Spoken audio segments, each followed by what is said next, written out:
So, willkommen zu einem neuen Video hier auf meinem eigenen Kanal, der nennt sich Pascal, so wie ich auch heiße. Ich bin der Pascal und willkommen zu einem Unboxing der vielleicht etwas anderen Art, wobei das sieht man eigentlich nicht so häufig, wobei das sieht man schon häufig auf YouTube. Ich komme zum Punkt. Ich habe hier einmal zwei Pakete von KBD-Fans direkt aus China, direkt von der Post gerade abgeholt, weil ich den Postboten verschlafen habe. Einmal das Tofu 60% Keyboard mit dem Acrylic-Case und dem DC60 PCB und ohne Keycaps, aber dafür mit den Alias 60 Gramm, mit einem Alias 60 Gramm Switch. Ist im Layout 5, das blende ich jetzt hier oben kurz rechts ein, also irgendwo hier dann. Dann seht ihr ungefähr die ganzen Layouts, die es auf kbdfans.cn gibt, CN für China. Und ja, ich verlinke euch noch die Website auch also unten noch in der Beschreibung, dann könnt ihr euch da mal umschauen, was es da noch gibt. Was vielleicht auch interessant sein könnte, es gibt das Tofu 60% mit verschiedenen Cases, also Aluminium-Cases, ganz vielen verschiedenen Farben. Ich habe mich für das Acrylic-Case entschieden, ihr werdet es auch gleich sehen, wieso. Weil ich mag Lichtspielereien. Mein jetziges Keyboard ist das GK64 mit Gator Browns, aber ich habe noch viele andere Switches, weil es ja hot-swappable ist. Und am Ende des Videos gibt es dann noch einen Soundtest zwischen den Alias Silent Switches und den normalen Gator Browns. Aber fangen wir mal an. Fangen wir mit dem Paket an. Das ist das KBD-Fans, steht ganz normal drauf. Und holen wir uns ein gutes Stück raus. Verzeiht mal ein bisschen hier das Setup. Ich bin hier da, wo mein PC ist. Also ist nicht optimal, aber es wird schon gehen. Alles gut verpackt. Und da kommt auch schon das Geschenk entgegen. Das sind 4 Keycaps. Ganz normal. Normal Cherry Profile Style und ein bisschen kleiner. Ein USB-C-Kabel. Das brauche ich aber nicht, weil ich schon ein USB-C-Kabel habe. Ich habe genau das gleiche. Das braided. Also so geflochten. Noch ein bisschen Stoff außenrum. Und ein Keycap-Puller. Auch ein guter. Also nicht so Plastikdinger, die rechts an den Keycaps dann schleifen, wo es dann Abschürfung geben kann, sondern einer wo du unter den Keycaps die rauspullen kannst.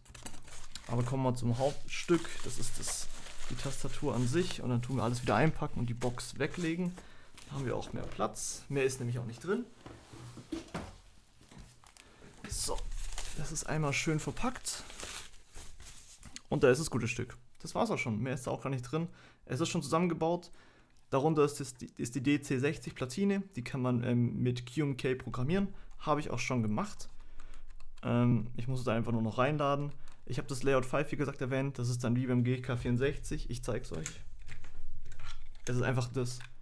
Du hast hier unten deine Pfeiltasten, rechts den Mülleimer oder Entferntaste. Hier ein kleines Shift und hier die zwei FN und Control. Genau, das ist das Layout, das ich gewohnt bin und das habe ich da auch benutzt. Problem bei diesem Layout ist halt, nicht alle Keycaps sind kompatibel damit. So, und das sind die Alias 60 Gramm Switche, sind pink und das ist alles schon verlötet, ist nicht hot swappable.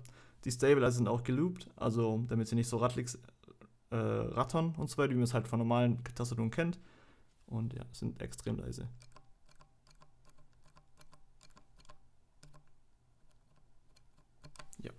Nach am Ende gibt es nochmal einen Soundtest, genauer gesagt, ja. Hier ist noch die Unterseite. Ist ein bisschen schmutzig, muss ich ganz ehrlich zugeben. Man sieht hier unten schon die LEDs ein bisschen durchscheinen. Dann noch was dazwischen. Ich glaube, das ist ein bisschen Schaumstoff oder noch etwas. Oder etwas dickeres Acrylic, damit das PCB gut sitzt. Und ja, wie gesagt, alles fest verlötet. Sieht soweit gut aus. Und ja, packen wir mal die Keycaps aus.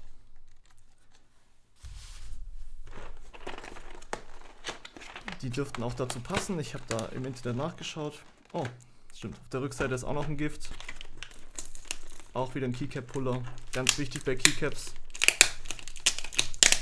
So. Den lasse ich aber erstmal dran, weil ich habe schon einen. Und mal schauen, was das für eine Keycap ist. Oh, das ist ja knuffig. Ein Panda. Der ist echt süß. Der grinst auch so.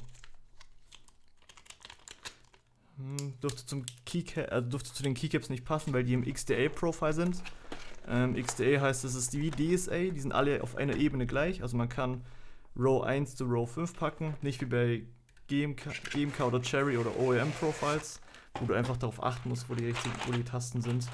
Und so schaut es aus. Das ist in einer schönen, halbwegs schönen Plastikverpackung. Genau, kann man die einfach rein und rauslegen. So schauen die aus. Ich hole mal was raus, wenn es mich lässt. Ja, cool. So. So dick sind die ungefähr. Naja, sind nicht ganz so dick. 1 Millimeter breit hier. Ungefähr 1,5 Millimeter. Sind Dye-Sub, also nicht Double Shot. Das heißt, die Farbe ist einfach das Plastik rein gemacht. Dürfte auch nicht so schnell faden wie zum Beispiel Laser Edge oder so. Ist PBT, wenn ich mich nicht irre. Ja, sieht eigentlich ganz nett aus. Mir gefällt die Font, also die Schriftart. Und es hat eigentlich alles, was ich brauche. Hier unten sind noch ein paar Sonderzeichen. Genau, zum Beispiel das Shift, das ist ja hier wichtig bei mir, weil das nicht keine Einheitsgrößen sind vom Shift, wie man es normal kennt. Deswegen ist es ja wichtig. So. Und ja, das wär's. Mehr gibt's eigentlich zu sehen. Das sind die Keycaps. Das ist die Tastatur. Und ja, dann würde ich mal sagen, ich installiere die Keycaps, lass dann einen komischen Tune laufen. Keine Ahnung, irgendeine entspannte Musik, ich werde schon was finden. Und dann sehen wir uns gleich wieder zum Soundtest. Jo, auf geht's.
So, wie ihr seht, ist alles installiert. Keycaps sind drauf.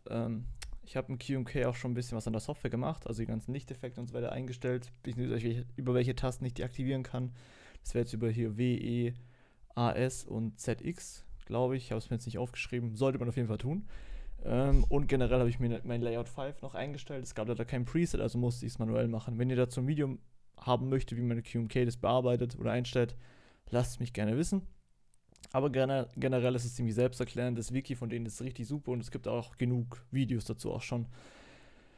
Wie ihr seht, habe ich hier diesen Rainbow-Effekt aktiviert. Hier unten seht ihr die ganzen LEDs, so halbwegs. Und ja, Keycaps sind alle drauf, ist alles auf einer Ebene, wie ihr seht. Ist irgendwie nichts. Genau, so sieht man es halbwegs gut. Das ist nicht wie bei meinem GK64. Wenn ich es hinkriege. Oh fuck, egal. Drauf geschissen. So, jetzt habe ich aus Versehen Schneiden aktiviert. Auch nicht schlecht. Egal. Alles on the fly hier. Easy. Ja. Mit FN, das ist jetzt zum Beispiel meine rechte Taste, und W kann ich ganz Lichteffekte durchschalten. Ich kann das läuft halt immer so im Kreis herum. Oder ganze verschiedene Effekte einstellen. Und dann auch immer noch die Farben ändern. Mit E kann ich zurückgehen.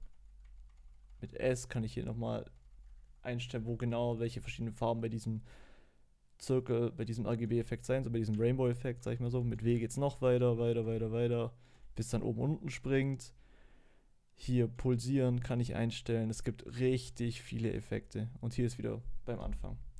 So, und ja, damit ihr nicht länger warten müsst, gibt es jetzt auch gleich einen kleinen Soundtest zwischen meinem kleinen GK64 mit Gator & Browns. Wie ihr hier seht. Cool, ich habe es ja ganz rausgenommen. Wie ihr seht, sind das hier Gator & Browns. Die haben das sind keine Silence, das sind ganz normale Gator & Browns. Und wie gesagt, GK64, hot swappable. Die Software von dem Board ist ein bisschen meh. Und QMK ist da halt um einiges, also ist halt wirklich überlegen, weil du kannst halt alles auf deiner Tastatur dann einstellen. Wirklich alles. Sind jetzt nicht die gleichen Keycaps, aber beides haben Aluminium Plates. aber das ist halt ganz Aluminium gefräst, GK64. Das hat halt nur eine Aluminium-Backplate und dafür ein Plastikgehäuse außenrum, was das Ganze vielleicht noch ein bisschen dämpfen könnte. Aber ja, ich hoffe, das Unboxing hat euch bisher gefallen. Ist ein bisschen länger geworden, es tut mir leid.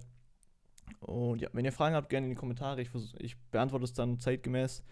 Und ja, wenn euch das gefallen hat, wie gesagt, lasst ein Like da oder ein Abo. Ihr wisst ja, Abo-Battle auf YouTube ist ganz groß. Hit the bell, um immer die neuesten Videos von mir zu sehen. Ich weiß nicht, ob da jetzt irgendwie noch was in Zukunft kommt, außer irgendwie was noch CS, weil ich suchte Counter-Strike extrem. Aber egal, es geht nicht um CS, es geht jetzt hier um den Soundtest. Und ja, viel Spaß damit. Bis zum nächsten Video dann. Haut rein. Tschüss.